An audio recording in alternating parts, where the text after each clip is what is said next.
Hello friends, hi, this is Apoorva and I welcome you to Civils Tube. तो आज का जो हमारा सेशन है इसमें हम डिस्कस करने वाले हैं यूपीएससी सिविल सर्विसेज का जो पेपर डिस्कशन चल रहा है हमारा, उसी को आगे कंटिन्यू करेंगे। पार्ट फर्स्ट में हमने history, art and culture discuss किया था। सेकंड पार्ट में हमने पॉलिटी एंड गवर्नेंस डिस्कस किया था। थर्ड पार्ट में हमने agriculture, geography, international relations, international issues और करंट अफेयर से रिलेटेड क्वेश्चन डिस्कस करे थे। अब जो हमारा पार्ट 4 है इसमें हम डिस्कस करेंगे एनवायरनमेंट और इकोनॉमिक्स से रिलेटेड क्वेश्चन। यदि आपने पहले के पार्ट्स नहीं देखे हैं, पहले का डिस्कशन नहीं देखा है, तो डिस्क्रिप्शन बॉक्स में लिंक दी हुई है, आप वहाँ पर जाकर ये लेक्चर्स देख सकते हैं। तो हमारा ये जो पार्ट 4 है इसके फर्स्ट क्वेश्चन से हम स्टार्ट करते हैं जो कि इकोनॉमिक्स से रिलेटेड है। तो हमारा फर्स्ट क्वेश्चन है, if another global financial crisis happen in the near future, which of the following action policy are most likely to give some immunity to India. ये कंसेप्चुअल बेस्ड क्वेश्चन है। यदि आपकी conceptual clarity है तो आप बहुत easily ये question attempt कर लेंगे। ये ईजी की कैटेगरी में आता है। फर्स्ट स्टेटमेंट है, not depending on short term foreign borrowing. Second statement है, opening up to more foreign banks. Third statement है, maintaining full capital account convertibility.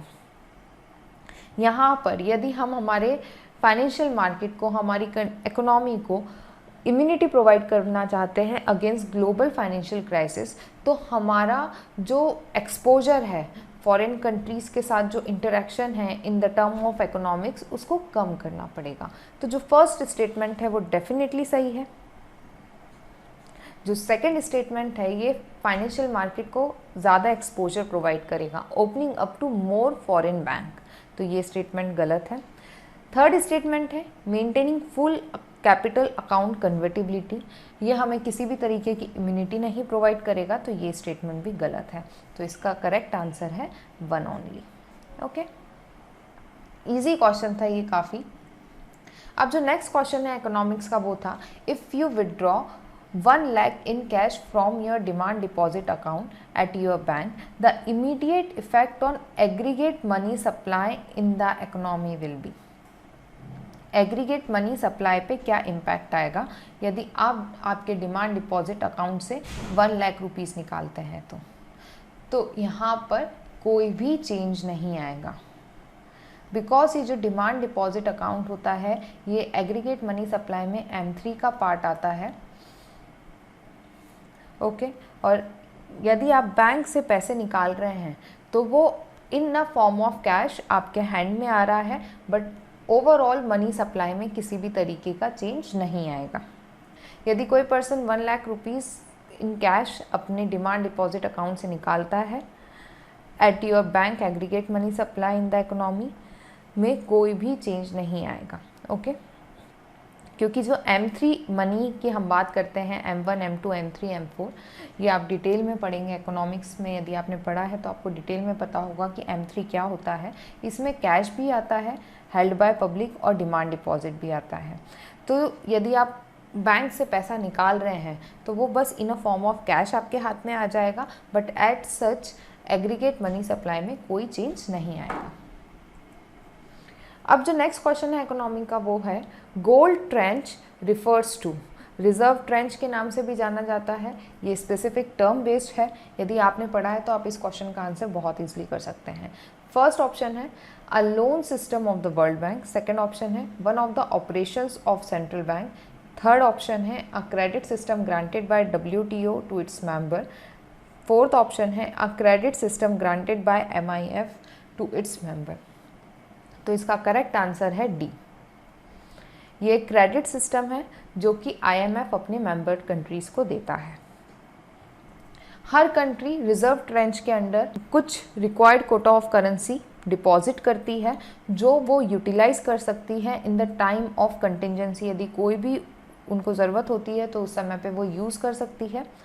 और ये पैसा यूज़ करने के लिए, ये जो रिज़र्व ट्रेंच होता है, इसका कोटा यूज़ करने के लिए कोई भी सर्विस फी या कोई इकोनॉमिक रिफॉर्म कंडीशन आपको नहीं प्रोवाइड करनी पड़ेगी। जैसे हम देखते हैं जब 1991-92 का जो क्राइसिस आया था उसमें IMF ने तब इंडिया की हेल्प करी थी, तो कंडीशन रखी थी कि आप इकोनॉमिक रिफॉर्म्स करिए। तो इस तरीके की कोई भी रिफॉर्म कंडीशंस यहाँ पर नहीं रहती है यदि आप रिजर्व ट्रेंच से पैसे यूज़ करते हैं तो। अब जो नेक्स्ट क्वेश्चन है वो है what is the importance of the term interest coverage ratio of a firm in India. ये क्वेश्चन भी कंसेप्चुअल बेस्ड है। यदि आपको इस टर्म का मतलब पता है, आपको इसके बारे में पता है, तो आप बहुत ईजिली कर सकते हैं। इकोनॉमिक्स के जो मोस्ट ऑफ द क्वेश्चन है कंसेप्चुअल क्लियरिटी पे बेस्ड थे, करंट अफेयर से रिलेटेड एज सच क्वेश्चंस नहीं आए थे। इंपॉर्टेंट टर्म, स्पेसिफिक चीज़ों का क्या मतलब है, उसी से रिलेटेड यदि आपके कंसेप्ट क्लियर थे तो आप अभी तक हम जो 4 क्वेश्चन देखे हैं वो सारे क्वेश्चंस ईजिली कर सकते हैं। फर्स्ट स्टेटमेंट है it helps in understanding the present risk of the firm that a bank is going to given a loan to. Second है it helps in evaluating the emerging risk of a firm that a bank is going to give a loan to. Third है the higher a borrowing firm's level of interest coverage ratio the worse is its ability to service its date. तो यहाँ पर जो statement first है और second है वो ही correct है, थर्ड स्टेटमेंट गलत है। ये जो इंटरेस्ट कवरेज रेशो है ये बैंक्स को और जो भी लेंडर्स होते हैं जो कोई नई फर्म में इन्वेस्ट करते हैं उनको हेल्प करता है ये समझने के लिए कि फ्यूचर में ये जो कंपनी है ये किस तरीके का आउटपुट देगी या ये अपने जो डेट्स हैं उसका इंटरेस्ट पे कर पाएगी कि नहीं। जो फर्म है उसकी प्रेजेंट कंडीशन और उसके साथ क्या इमर्जिंग रिस्क जुड़ी हुई है उसको समझने में, उसको एवेल्युएट करने में मदद प्रोवाइड करती है। जो इंटरेस्ट कवरेज रेशो होता है ये डेट रेशो होता है, प्रॉफिटेबिलिटी रेशो भी आप इसको बोल सकते हैं, जो डिटरमाइन करता है कि कंपनी किस तरीके से फ्यूचर में अपना इंटरेस्ट पे करेगी ऑन इट्स आउटस्टैंडिंग डेट। तो ये इसी से रिलेटेड है। इसके अलावा इसको हम टाइम इंटरेस्ट अर्न रेशो भी बोलते हैं। ये जो रेशो है ये क्रेडिटर्स को और जो प्रोस्पेक्टिव लेंडर्स हैं उनको हेल्प प्रोवाइड करता है ये समझने में कि जो फर्म है इसके साथ कितनी ज़्यादा रिस्क जुड़ी हुई है और यदि हम इसमें पैसा इन्वेस्ट करते हैं तो हमको किस तरीके का आउटकम मिल सकता है। अब जो नेक्स्ट क्वेश्चन है वो भी कंसेप्चुअल बेस्ड है। The weightage of food in CPI is higher than that in wholesale price index. Second statement है the WPI does not capture change in the price of services which CPI does. Third statement है RBI has now adopted WPI as its key measure of inflation and to decide on changing the key policy rate। तो यहाँ पर 1 और 2 सही है और third वाला जो स्टेटमेंट है वो गलत है। जो CPI है वो सर्विसेज को कैप्चर करता है, जो होलसेल प्राइस इंडेक्स है वो नहीं करता है। ओके, और जो वेटेज ऑफ फूड है CPI में वो हमेशा ज़्यादा होता है और WPI के अंदर कम होता है। जब भी हम इन्फ्लेशन की बात करते हैं और उसके कैलकुलेशन की बात करते हैं तो हम CPI और WPI दोनों के बारे में पढ़ते हैं, दोनों के बीच का डिफरेंस हम अच्छे से पढ़ते हैं। थर्ड स्टेटमेंट दिया है कि RBI WPI को अडॉप्ट कर चुकी है इन्फ्लेशन को कैलकुलेट करने के लिए, बट ये स्टेटमेंट गलत है। RBI ने CPI को अडॉप्ट किया है टू मेजर इन्फ्लेशन।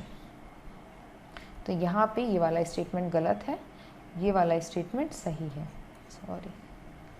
तो 1 और 2 इसका करेक्ट आंसर आएगा।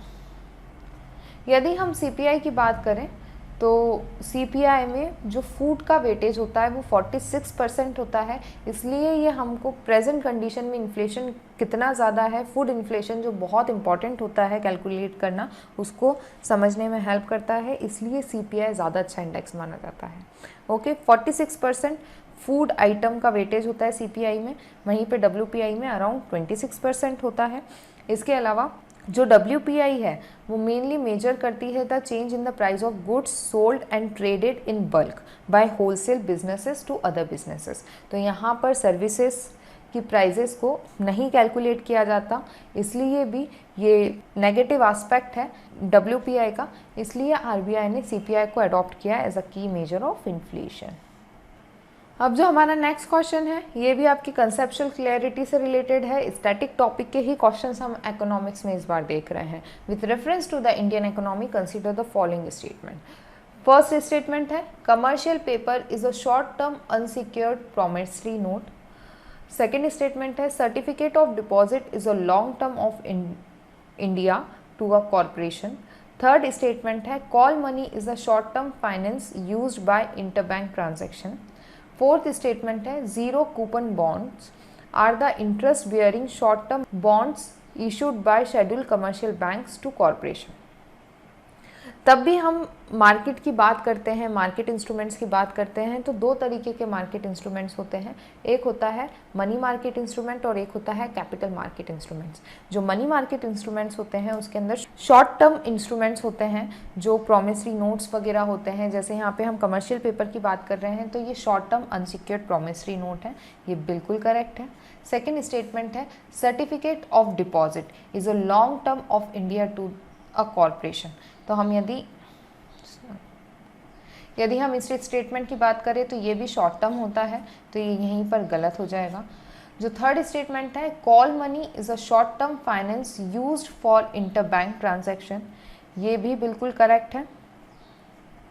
फोर्थ स्टेटमेंट है zero coupon bonds are the interest bearing short term bonds issued by the scheduled commercial bank to corporations.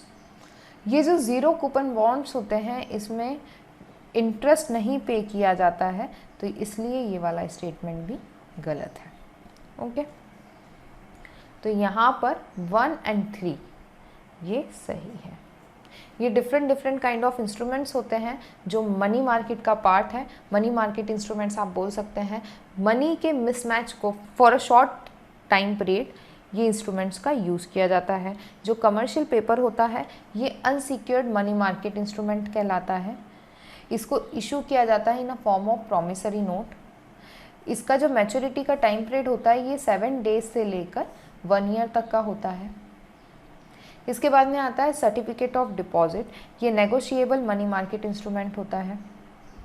इसको इशू किया जाता है in a form of demat against funds deposit at a bank or other eligible financial institution।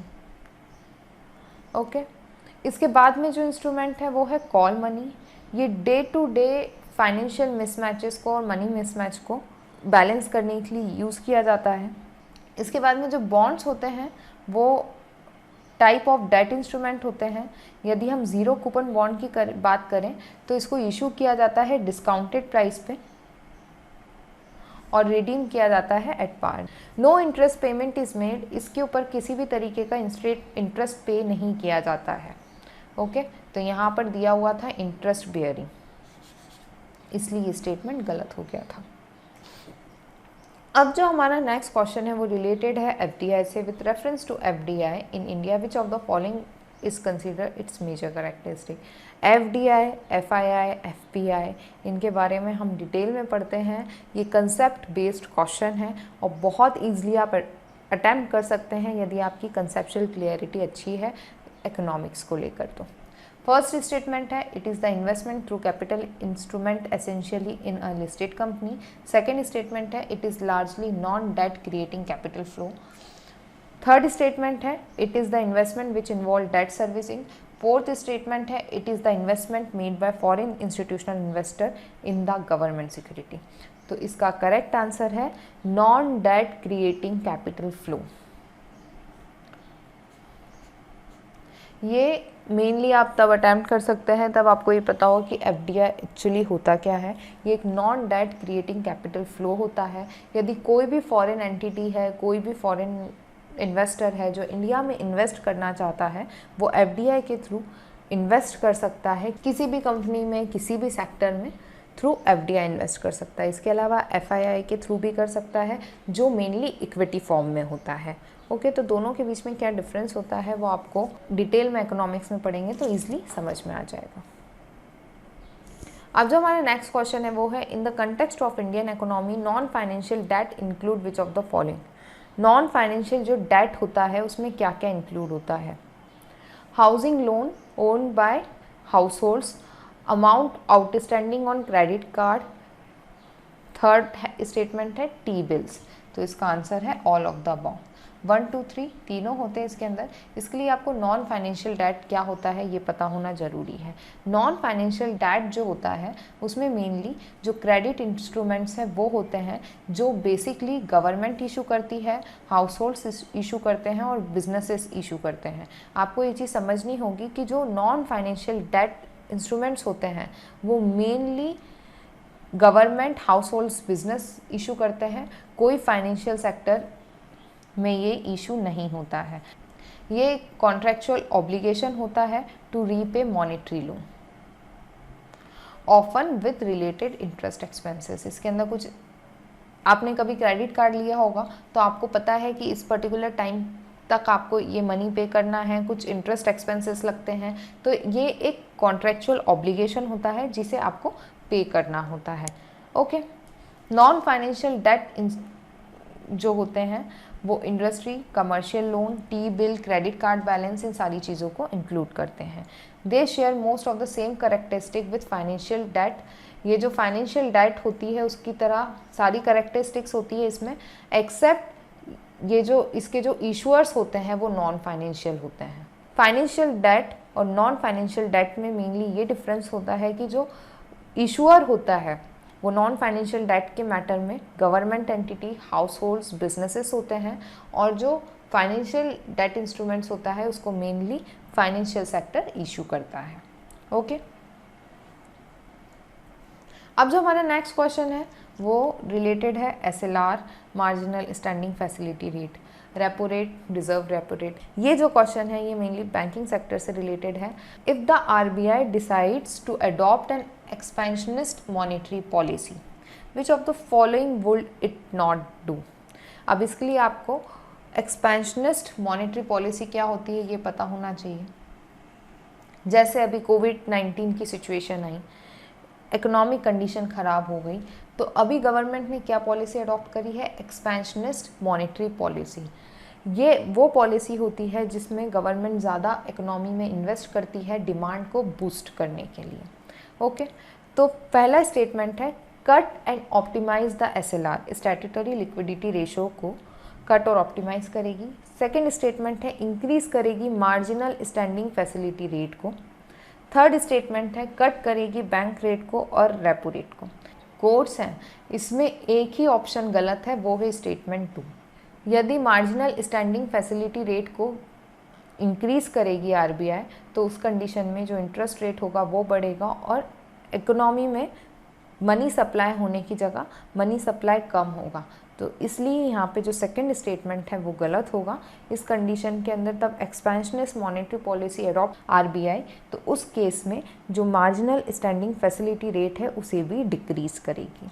अब इसके लिए SLR क्या होता है, मार्जिनल स्टैंडिंग फैसिलिटी रेट क्या होता है, बैंक रेट, रेपो रेट क्या होते हैं, ये जो बैंकिंग वाला टॉपिक होता है इकोनॉमिक्स में उसमें हम डिटेल में पढ़ते हैं। तो ये भी आपकी कंसेप्ट बेस्ड क्लियरिटी से रिलेटेड क्वेश्चन था, इजी क्वेश्चन था ये देखा जाए तो। ये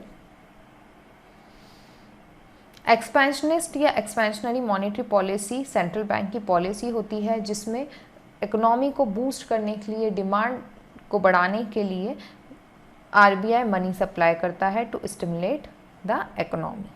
ओके, जब इस तरीके का पॉलिसी को अडॉप्ट करता है तो उस कंडीशन के अंदर जो CRR, SLR, bank rate, liquidity adjustment facility, जिसके अंदर मार्जिनल स्टैंडिंग फैसिलिटी, ये सारी चीज़ें आती हैं, इन सारे टूल्स का यूज़ करता है RBI और जो मनी सप्लाई है उसको इकोनॉमी में इंक्रीज़ करता है। और उसके लिए ये सारे रेशोज, सारे रेट्स को रिड्यूस करना पड़ता है, इंटरेस्ट रेट्स को कम करना पड़ता है, जिससे इकोनॉमी में डिमांड को बूस्ट किया जा सके। अब जो हमारा क्वेश्चन नंबर 70 है वो है with reference to trade related investment measures TRIMS which of the following statement is are correct. ये भी कंसेप्ट बेस्ड क्वेश्चन है। यदि आपने ट्रिम्स के बारे में पढ़ा है तो आप ये क्वेश्चन बहुत ईजिली अटेम्प्ट कर लेंगे। फर्स्ट ऑप्शन है quantitative restriction on import by foreign investors are prohibited. ये मेनली फ्री फॉरेन ट्रेड और smooth trade among the countries इससे रिलेटेड है, तो फर्स्ट स्टेटमेंट बिल्कुल करेक्ट है। Second statement they apply to investment measures related to trade in both goods and services, तो ये इन्वेस्टमेंट मेजर से कहीं से भी रिलेटेड नहीं है, ये मेनली फ्री ट्रेड से रिलेटेड है। थर्ड जो स्टेटमेंट है वो है they are not concern with the regulation of foreign investment, तो ये भी बिल्कुल करेक्ट है। तो इसका करेक्ट आंसर है 1 and 3 ओनली। यदि देखा जाए तो पॉलिटी के बाद में सबसे इजी क्वेश्चन इकोनॉमी के पार्ट से सबसे इजी क्वेश्चंस बने हैं। पॉलिटी और इकोनॉमी ये दोनों ऐसे पार्ट हैं जहाँ से कंसेप्ट बेस्ड क्वेश्चन बने थे। यदि आपके कंसेप्ट क्लियर हैं तो आप बहुत ईजिली ये सारे क्वेश्चन अटेम्प्ट कर लेते हैं। अब जो नेक्स्ट क्वेश्चन है वो रिलेटेड है इकोनॉमिक लिबरेशन से of 1991 with the reference of Indian economy after 1991 economic liberation consider the following statement. First option है worker productivity increase in urban area while it decrease in rural area. Second statement है the percentage share of rural area in the work force steadily increases. Third statement है in rural area the growth in non farm economy increased. Fourth statement है the growth rate in rural employment decreases. तो यहाँ पर statement number 3 और 4 बिल्कुल correct है। Rural area की यदि हम बात करें तो वहाँ पे नॉन फार्म इकोनॉमी इंक्रीज हुई है, उसमें ग्रोथ देखी गई है। सेकेंड स्टेटमेंट जो है the percentage share of rural area in the work force steadily increased, ये गलत है, क्योंकि हम यदि रिफॉर्म की और इसके बाद की बात कर रहे हैं तो अर्बन एरिया के अंदर वर्क फोर्स का जो परसेंटेज है उसमें स्टेडली इंक्रीज देखा गया है, ना कि रूरल एरिया में। इसके अलावा यदि हम प्रोडक्टिविटी की बात करें तो हम ये बिल्कुल नहीं कह सकते कि जो वर्कर की प्रोडक्टिविटी है वो रूरल एरिया में डिक्रीज हुई है, तो स्टेटमेंट 1 भी गलत है। तो इसका करेक्ट आंसर है 3 और 4। वर्कर प्रोडक्टिविटी इंक्रीज हुई है अर्बन और रूरल एरिया दोनों ही जगह, बट जो रेट ऑफ इंक्रीज है वो अर्बन एरिया में ज़्यादा है as compare to rural area. यदि हम परसेंटेज शेयर की बात करें of rural area in work force, increase देखने मिला है हमको मेल में और रिड्यूस देखने मिला है फीमेल में। रूरल एरिया की यदि हम बात करें तो नॉन फार्म इकोनॉमी सेक्टर के अंदर ग्रोथ देखने के लिए मिली है हमको। अब जो हमारा क्वेश्चन नंबर 72 है वो है in term of short term credit delivery to the agriculture sector district central cooperative bank DCCB deliver more credit in comparison to scheduled commercial bank and regional rural bank. Second statement है one of the most important function of DCCB is to provide funds to primary agriculture credit society. जो first statement है वो बिल्कुल गलत है, क्योंकि schedule commercial bank और RRB बहुत इंपॉर्टेंट रोल प्ले करते हैं एग्रीकल्चर सेक्टर में शॉर्ट टर्म क्रेडिट डिलीवर करने में। तो फर्स्ट स्टेटमेंट गलत हो गया है। जो सेकंड स्टेटमेंट है वो बिल्कुल सही है। जो DCCB है उसका मोस्ट इम्पॉर्टेंट फंक्शन है प्राइमरी एग्रीकल्चर क्रेडिट सोसाइटीज़ को फंड्स प्रोवाइड करना। ओके, तो इसके लिए यदि आपने DCCB के बारे में पढ़ा है तो आप ये क्वेश्चन ईजिली अटैम्प्ट कर पाते हैं। यदि हम DCCB की बात करें तो ये एक रूरल कोऑपरेटिव बैंक है, state cooperative bank, primary agriculture credit society इनके साथ साइमल्टेनियसली काम करती है ये। यदि हम DCCB की बात करें तो focus area rural cooperative lending है इसका, बट यदि हम ओवरऑल क्रेडिट की बात करें तो जो रूरल कोऑपरेटिव्स हैं उनको 12.1% ही क्रेडिट DCCB के थ्रू मिलता है as compare to 76% schedule commercial bank से जाता है और 11.9% रूरल रीजनल बैंक से जाता है।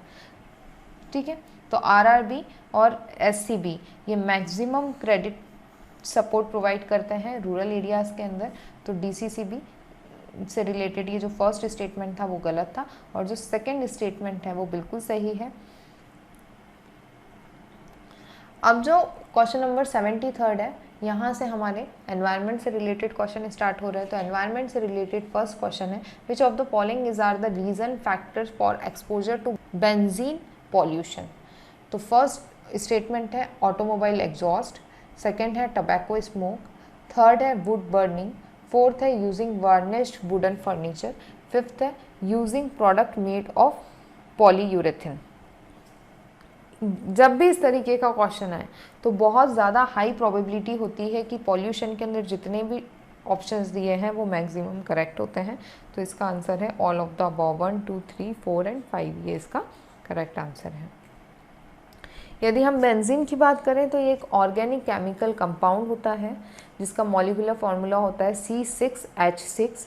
जो बेंजीन मॉलिक्यूल होता है उसमें 6 कार्बन्स होते हैं जो कि प्लेनर रिंग के फॉर्म में कनेक्ट होते हैं थ्रू हाइड्रोजन एटम।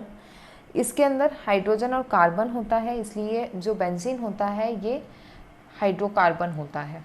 ओके, ये क्लियर, कलरलेस, हाईली फ्लेमेबल और वॉलेटाइल लिक्विड अरोमेटिक हाइड्रोकार्बन होता है with a gasoline like order. इसकी गैस की तरह स्मेल आती है। जो सोर्सेज की यदि हम बात करें तो मेन जो नेचुरल सोर्सेज हैं बेंजीन के, वो वॉल्केनो है, फॉरेस्ट फायर है। बट बेंजीन है वो नेचुरली पार्ट होता है क्रूड ऑयल का भी, गैसोलीन का भी और सिगरेट स्मोक का भी। जो बेंजीन होता है ये वाइडली यूज़ किया जाता है यूनाइटेड स्टेट्स में। काफ़ी सारी ऐसी इंडस्ट्रीज़ हैं जहाँ पे बेंजीन का यूज़ किया जाता है प्लास्टिक बनाने के लिए, रेजिन्स, नायलॉन, सिंथेटिक फाइबर्स बनाने के लिए। जो बेंजीन होता है some type of lubricant, rubber, dye, detergent, drugs, pesticide, इनको बनाने के लिए भी यूज़ होता है। अभी पॉल्यूशन से रिलेटेड क्वेश्चन पूछ लिया कि कहाँ से ये इमिट होता है। ये भी क्वेश्चन पूछा जा सकता है कि कौन सी इंडस्ट्रीज़ में बेंजीन यूज़ होता है। तो यहाँ पर काफ़ी सारी इंडस्ट्रीज़ में बेंजीन का यूज़ होता है। ओके, और ये काफ़ी ज़्यादा हार्मफुल होता है। अब जो नेक्स्ट क्वेश्चन है वो रिलेटेड है इंडियन डेजर्ट नेशनल पार्क से। With reference to Indian Desert National Park, which of the following statements are correct? First statement है it is spread over 2 districts. Second statement है there is no human habitat inside the park. Third statement है it is one of the natural habitat of Great Indian Bustard. ये question बहुत easy है। एक statement काफ़ी extreme बात बोल रहा है जिसके बेसिस पे वो स्टेटमेंट गलत हो जाएगा और बाकी के 2 सही हो जाएंगे। यहाँ पर जो स्टेटमेंट नंबर 2 है वो गलत हो जाएगा क्योंकि यहाँ पर नो वर्ड यूज़ है, और यदि 2 गलत होता है तो फर्स्ट भी गया, ये भी गया, ये भी गया। 1 and 3 is only correct. Desert national park की बात करें तो ये राजस्थान में है, 2 डिस्ट्रिक्ट्स को कवर करता है, जैसलमेर और बाड़मेर को। यहाँ पे इंडेंजर्ड ग्रेट इंडियन बस्टर्ड मिलता है। वैसे ये जो इंडियाज़ डेजर्ट नेशनल पार्क है ये अपने ग्रेट इंडियन बस्टर्ड के लिए काफ़ी ज़्यादा फेमस है। तो हम एनवायरनमेंट और इकोलॉजी वाला टॉपिक जब भी पढ़ते हैं और नेशनल पार्क्स और वाइल्ड लाइफ सेंचुरीज़ के बारे में पढ़ते हैं तो ये बात हम हमेशा पढ़ते हैं। तो थर्ड स्टेटमेंट तो डेफिनेटली करेक्ट था। फर्स्ट स्टेटमेंट वॉज डाउटफुल और जो सेकंड स्टेटमेंट था उसके कारण ये क्वेश्चन बहुत ईजिली सॉल्व हो गया। यदि ये क्वेश्चन आप एलिमिनेशन के मेथड से कर रहा होगा आपने तो ये क्वेश्चन बहुत ईजिली सबसे सॉल्व हो गया होगा। हमारा जो नेक्स्ट क्वेश्चन है वो है consider the following statement. 36% of India's district are classified as over exploited और critical by the central ground water authority. Second statement है CGWA was formed under environment protection act. Third statement है India has the largest area under ground water irrigation in the world. तो यहाँ पर statement number 2 and 3 बिल्कुल correct है। First statement यहाँ पर गलत है क्योंकि ये कई जगह पे 36% दिया हुआ है, कहीं पे 35.1% कुछ दिया हुआ है। तो फर्स्ट जो स्टेटमेंट है वो यहाँ पर गलत है और सेकंड और थर्ड स्टेटमेंट यहाँ पर डेफिनेटली करेक्ट है। दो इंडिया वर्ल्ड की 10 वाटर रिच कंट्रीज़ में आता है, सेंट्रल ग्राउंड वाटर बोर्ड के अकॉर्डिंगली इंडिया के 256 district out of 718 district water stressed है। यदि हम CGWA की बात करें तो इसको एनवायरनमेंट प्रोटेक्शन एक्ट ऑफ 1986 के सेक्शन नंबर 3 क्लॉज 3 के अंडर बनाया गया है। तो सेकेंड स्टेटमेंट बिल्कुल करेक्ट है। यदि हम ग्राउंड वाटर इरिगेशन की बात करें तो 39 million Hector 67% of total irrigation वो इंडिया में ग्राउंड वाटर के बेसिस पे होता है वर्ल्ड में 39 मिलियन हेक्टर। यदि हम चाइना की बात करें तो वो 19 मिलियन हेक्टर और US की बात करें तो 17 मिलियन हेक्टर। अब जो हमारा नेक्स्ट क्वेश्चन है वो है among the following tiger reserve which one of the following area under critical tiger habitat? Corbett, Ranthambore, Nagarjun, Sri Sailam, Sundarban. Largest area under critical tiger habitat यदि हम यहाँ पर देखें तो इसका आंसर है नागार्जुन श्री सलेम। लार्जेस्ट एरिया आता है इंडिया में, जो सबसे बड़ा टाइगर रिजर्व है वो नागार्जुन सागर ही है। ओके, तो इसका आंसर सी ही आएगा। NSTR लार्जेस्ट टाइगर रिजर्व है इंडिया का, 5 डिस्ट्रिक्ट्स में फैला हुआ है ये आंध्र प्रदेश और तेलंगाना का, और ये नल्लामला हिल्स जो यहाँ पर पड़ती है वहाँ पर है। अब जो हमारा नेक्स्ट क्वेश्चन है वो है, if a particular plant species is placed under schedule 6 of the wild life protection act 1972, what is the implication? पहला ऑप्शन है a license is required to cultivate that plant. Second option है such a plant can not be cultivated under any circumstances. Third option है it is a genetically modified crop plant. D statement है such a plant is invasive and harmful to the ecosystem. तो यहाँ पर जो correct option है वो 1 है। यदि हम शेड्यूल 6 की बात करें तो ये 1972 वाइल्ड लाइफ प्रोटेक्शन एक्ट के अंडर आता है।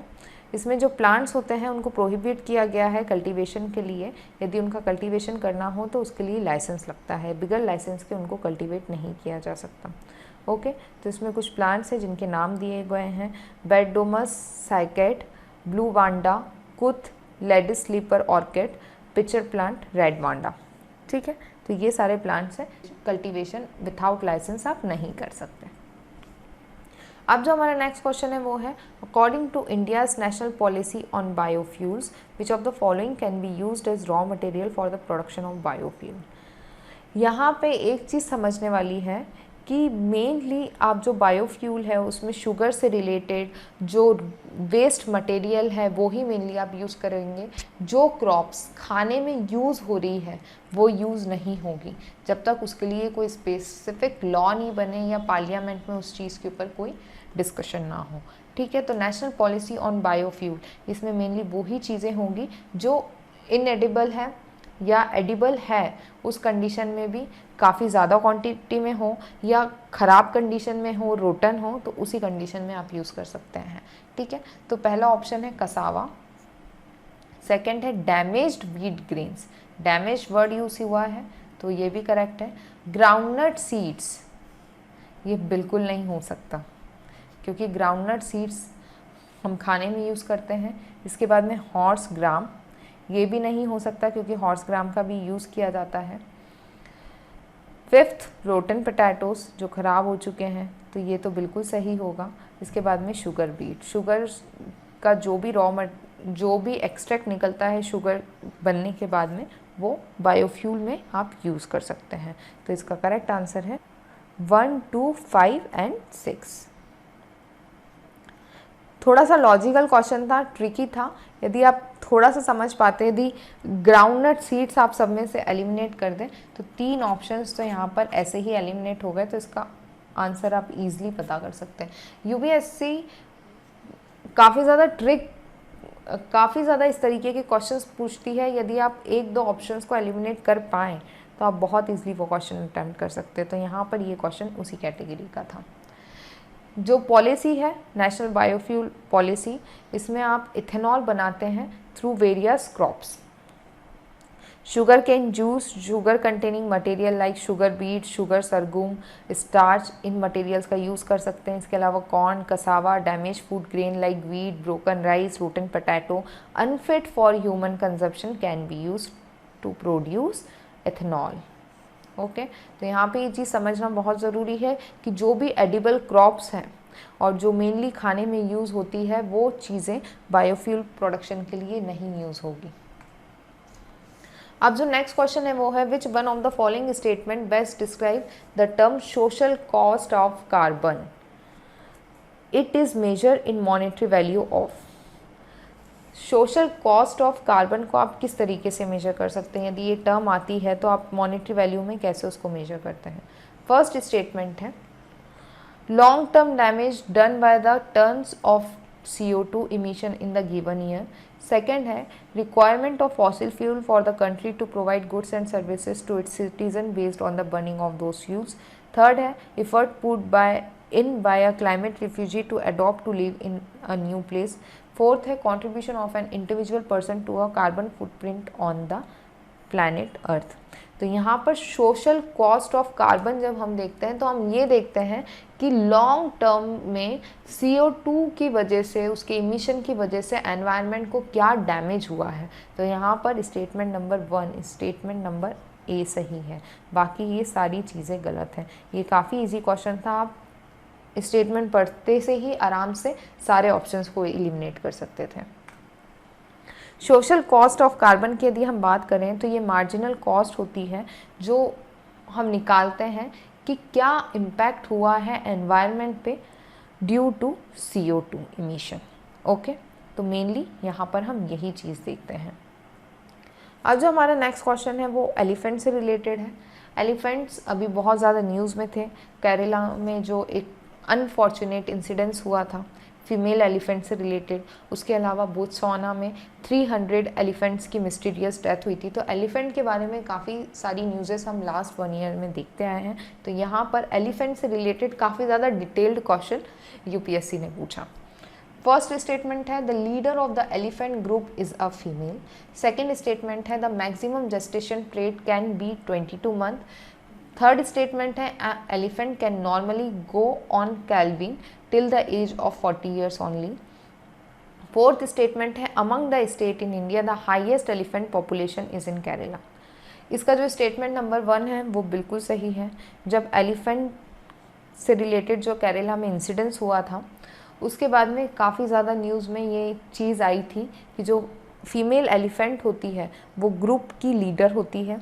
इसके बाद में जो जेस्टेशन पीरियड है वो भी वहीं से आया है। जो एलिफेंट थी फीमेल एलिफेंट वो प्रेग्नेंट थी जब उसकी डेथ हुई, तो उसी से रिलेटेड यहाँ पे जेस्टेशन पीरियड का क्वेश्चन आ गया। तो यहाँ पर हम समझ पा रहे हैं कि जो UPSC है वो करंट के टॉपिक से रिलेटेड कंसेप्ट बेस्ड क्वेश्चन पूछती है। ओके, तो ये भी बिल्कुल करेक्ट है। इसके बाद में जो थर्ड स्टेटमेंट है वो गलत है, क्योंकि जो कैल्विंग का जो पीरियड है, जो फर्टिलिटी वाली जो एज होती है एलिफेंट की, फीमेल एलिफेंट की, वो 45 से 60 ईयर्स तक होती है। तो ये स्टेटमेंट गलत है। इसके अलावा among the states in India the highest elephant population is इन कर्नाटका है, ना कि केरला। तो यहाँ पर स्टेटमेंट नंबर 1 और 2 करेक्ट है, 3 और 4 यहाँ पर गलत है। जो ग्रुप ऑफ एलिफेंट होता है वो मैट्रियार्क होता है। जो ओल्डेस्ट और लार्जेस्ट फीमेल एलिफेंट होती है वो ही हर्ड का लीडर होती है। एलिफेंट हाईली सोशिएबल मैमल्स होते हैं, हाई लेवल ऑफ इंटेलिजेंस होता है उनका, similar to great apes and dolphin. Longest known gestation period है इस एनिमल का अराउंड 22 मंथ्स 680 डेज। जो स्टेट ऑफ कर्नाटका है वहाँ पे इंडिया का 22% ऑफ एलिफेंट्स हमको देखने के लिए मिलते हैं। और जो रिप्रोडक्शन की जो एज होती है एलिफेंट की वो 45 से 60 ईयर्स तक होती है। तो फोर्थ स्टेटमेंट भी गलत था यहाँ पे।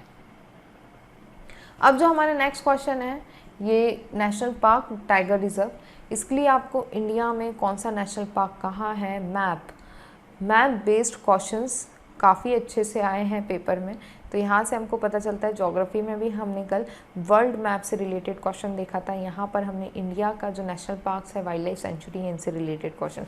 ये क्वेश्चन ज्योग्राफी और एनवायरनमेंट इकोलॉजी दोनों से रिलेटेड है, क्योंकि हम tiger reserve, wild life century और यहाँ पर कावेरी बेसिन दिया हुआ है। तो जो कावेरी बेसिन वाला जो रीजन है वहाँ पे आसपास कौन से tiger reserve, wild life century पड़ती है, उसके बेसिस पे आप ये क्वेश्चन कर सकते हैं। तो यहाँ पे नागरहोल नेशनल पार्क ये बिल्कुल करेक्ट है। ये जो पापी कोंडा नेशनल पार्क है ये आंध्र प्रदेश में आता है, ये कावेरी बेसिन के आसपास नहीं आता, तो ये ऑप्शन गलत है। सत्यमंगलम टाइगर रिजर्व ये करेक्ट है। इसके बाद में वायनाड वाइल्ड लाइफ सेंचुरी ये भी करेक्ट है। जो कावेरी है ये नीचे की तरफ आती है कर्नाटका तमिलनाडु से बहते हुए, पापी कोंडा ये इधर ऊपर आता है। और ये वाले जो तीनों नेशनल पार्क और wild life century tiger reserve है, इस एरिया में काफ़ी सारे नीलगिरी हिल्स के आसपास काफ़ी सारे आपको tiger reserve, wild life sanctuaries देखने मिलती हैं। तो ये तीनों वहीं पर आते हैं और इसका करेक्ट आंसर है 1, 3 और 4। आप इस मैप के थ्रू देख सकते हैं कि कर्नाटका से यहाँ से ये रिवर निकल रही है, इस तरीके से तमिलनाडु में जा रही है। जो पापी कोंडा नेशनल पार्क है वो इधर आंध्र प्रदेश में आता है, तो इसका कोई लेन देन ही नहीं है। ओके, यहाँ पे हम काफ़ी सारे नेशनल पार्क्स और वाइल्ड लाइफ सेंचुरी देखते हैं। ये जो एरिया है नीलगिरी हिल्स वाला, यहाँ पे ईस्टर्न घाट्स और वेस्टर्न घाट्स मिलते हैं। ये एरिया में काफ़ी ज़्यादा greenery, wild life sanctuaries, national parks हमको देखने के लिए मिलते हैं। ओके, अब जो हमारा नेक्स्ट क्वेश्चन है, with reference to India's biodiversity, Ceylon frogmouth, coppersmith barbet, grey chinned minivet and white throated redstart are. तो ये सारी बर्ड्स की स्पीशीज़ है, तो इसका आंसर है बर्ड्स। ना ही ये प्रिमेट्स है, ना ही ये रेप्टाइल्स है, ना ही ये एम्फीबियंस हैं। यदि इसमें से आपको एक के बारे में भी आइडिया होता तो आप कर पाते। ये जो क्वेश्चन है ये एनिमल बेस्ड है। सेकेंड जो क्वेश्चन है वो है which one of the following protected area is well known for the conservation of sub species of Indian swamp deer barasingha that thrives well on hard ground and is exclusively graminivorous. तो इसका answer है Kanha Kisli national park. जो Kanha Kisli national park है ये मध्य प्रदेश में आता है। ये मध्य प्रदेश का लार्जेस्ट नेशनल पार्क बोल सकते हैं आप इसको, और ये ओल्डेस्ट नेशनल पार्क है मध्य प्रदेश का। One of the oldest national park of India भी आप इसे कह सकते हैं। ये जो नेशनल पार्क है यहाँ पे स्वैम डियर्स काफ़ी ज़्यादा क्वांटिटी में आपको देखने के लिए मिलते हैं, और जो मध्य प्रदेश है उसका स्टेट एनिमल भी स्वैम डियर बारासिंगा ही है। ओके, तो इसका आंसर है कान्हा नेशनल पार्क। जो बारासिंगा होते हैं वो हार्ड ग्राउंड स्वैम डियर होते हैं। ये स्टेट एनिमल है मध्य प्रदेश का in central India. Very close to extinction है, बट हम इसका सक्सेसफुल ब्रीडिंग प्रोग्राम देख रहे हैं जो सक्सेसफुली इम्प्लीमेंट किया गया इन कान्हा नेशनल पार्क। ओके, तो ये इसलिए बहुत फेमस है। यहाँ का जो सिंबल है, जो ऑफिशियल मैस्कट है कान्हा किसली नेशनल पार्क का, वो बारासिंगा है। ओके, ये जो स्वैम डियर होता है जिसे हम बारासिंगा के नाम से भी जानते हैं, ये one of the largest species है डियर की जो कि इंडिया में मिलती है। इसकी डिस्टिंक्ट करेक्टरिस्टिक्स होती हैं। ये जो इसका जो स्टैग होता है, मतलब जो इसका सिंग होता है बारासिंगा का, उसके 12 ऐसे टिंटेड स्टैग्स होते हैं, इसलिए हम इसको बारासिंगा भी बोलते हैं। ये जो बारासिंगा है ये हमको कान्हा नेशनल पार्क में देखने मिलता है मध्य प्रदेश के। इसके अलावा काजीरंगा, मानस नेशनल पार्क ऑफ आसाम, इसके अलावा जो दुधवा नेशनल पार्क है यूपी का, वहाँ पे भी इसकी लार्ज पॉपुलेशन हमको देखने के लिए मिलती है। अब जो हमारा नेक्स्ट क्वेश्चन है वो है which one of the following are the most likely place to find the musk deer in its natural habitat. तो ये थर्ड क्वेश्चन है जो पर्टिकुलर एनिमल से रिलेटेड है, वाइल्ड लाइफ सेंचुरी वगैरह से। पहले हमने ग्रेट इंडियन वेस्टर्न वाला क्वेश्चन पढ़ा था, जो राजस्थान में जो पार्क है डेजर्ट नेशनल पार्क। उसके बाद में हमने बारासिंगा स्वैम डियर से रिलेटेड क्वेश्चन देखा। अब ये मस्क डियर से रिलेटेड क्वेश्चन देख रहे हैं हम। यहाँ पे ऑप्शंस हैं Askot wild life sanctuary, second है गंगोत्री नेशनल पार्क, थर्ड है Kishanpur wild life sanctuary, fourth है मानस नेशनल पार्क। अब ये जो मस्क डियर होता है ये मेनली माउंटेन वाले रीजन में रहता है और कोल्ड क्लाइमेट वाले रीजन में रहता है। तो इसका जो करेक्ट आंसर है वो है एस्कॉट वाइल्ड लाइफ सेंचुरी और Gangotri national park. Kishanpur wild life century और मानस नेशनल पार्क इसके करेक्ट ऑप्शंस नहीं हैं। यदि हम मस्क डियर की बात करें तो स्मॉल कॉम्पैक्ट डियर होता है जो कि सर्वाइडाई फैमिली से बिलोंग करता है। ये काफ़ी शाय एनिमल माना जाता है, माउंटेनियस रीजन में रहता है फ्रॉम साइबेरिया टू हिमालय। ठीक है, तो इसको माउंटेन वाला रीजन लगता है, कोल्ड क्लाइमेटिक कंडीशन लगती है। ये लद्दाख से लेकर सिक्किम वाले पार्ट में मिलता है, मतलब सिक्किम तक मिलता है, उसके आगे जो नॉर्थ ईस्ट वाला पार्ट है यहाँ पर ये नहीं मिलता। Okay, Askot wild life sanctuary जो कि सिक्किम में है, और इसके अलावा जो गंगोत्री नेशनल पार्क है वहाँ पर हमको मस्क डियर देखने के लिए मिलता है। तो इस बार के जो क्वेश्चंस थे उसमें यदि हम एनवायरनमेंट इकोलॉजी की बात करते हैं तो 12 क्वेश्चन थे, जिसमें से 3 से 4 क्वेश्चन एनिमल बेस्ड थे, स्पेसिफिक एनिमल से रिलेटेड थे। एक के अंदर 4 स्पीशीज़ दी हुई थी एनिमल की, बताना था कि कौन सी कैटेगरी से बिलोंग करते हैं। उसके अलावा 3 तो ऐसे थे जो कि वाइल्ड लाइफ सेंचुरीज़ और स्पेसिफिक एनिमल से रिलेटेड थे वहाँ के। तो 4 क्वेश्चन इस तरीके के हो गए। एलिफेंट जो कि करंट का टॉपिक था उससे रिलेटेड एक क्वेश्चन बन गया। इसके अलावा बेंजीन पॉल्यूशन वाला जो क्वेश्चन था वो एक क्वेश्चन बन गया। तो इस तरीके से हर सेगमेंट से आपको एनवायरनमेंट इकोलॉजी के भी क्वेश्चन देखने के लिए मिला। बट यहाँ पर हमको एक चीज़ क्लैरिफाई होती है कि जो भी न्यूज़ करंट में चल रही है, जो भी न्यूज़ आप पढ़ रहे हैं, तो आप उससे रिलेटेड जितने भी कंसेप्ट्स क्लियर कर सकते हैं आप उतने कंसेप्ट्स को क्लियर करिए, क्योंकि एग्ज़ाम में जो क्वेश्चन बनता है वो करंट के टॉपिक से रिलेटेड कंसेप्ट बेस्ड बनेगा। कंसेप्ट्स क्लियर होना यूपीएससी के लिए बहुत ज़रूरी है। यदि आपके कंसेप्ट्स क्लियर नहीं हैं तो आप ये क्वेश्चंस बिल्कुल भी अटैम्प्ट नहीं कर पाएंगे। तो आज के लिए बस इतना ही। अब जो हमारा नेक्स्ट सेशन होगा, जो हमारा पार्ट 5 होगा, उसमें हम डिस्कस करेंगे साइंस एंड टेक्नोलॉजी के बारे में। Thank you for watching this session. यदि आपको हमारे लेक्चर्स अच्छे लग रहे हैं तो प्लीज़ लाइक करें, सब्सक्राइब करें, ज़्यादा से ज़्यादा शेयर करें, ताकि मैं और ज़्यादा मोटिवेट होकर इस तरीके के वीडियोस बना पाऊँ। Thank you.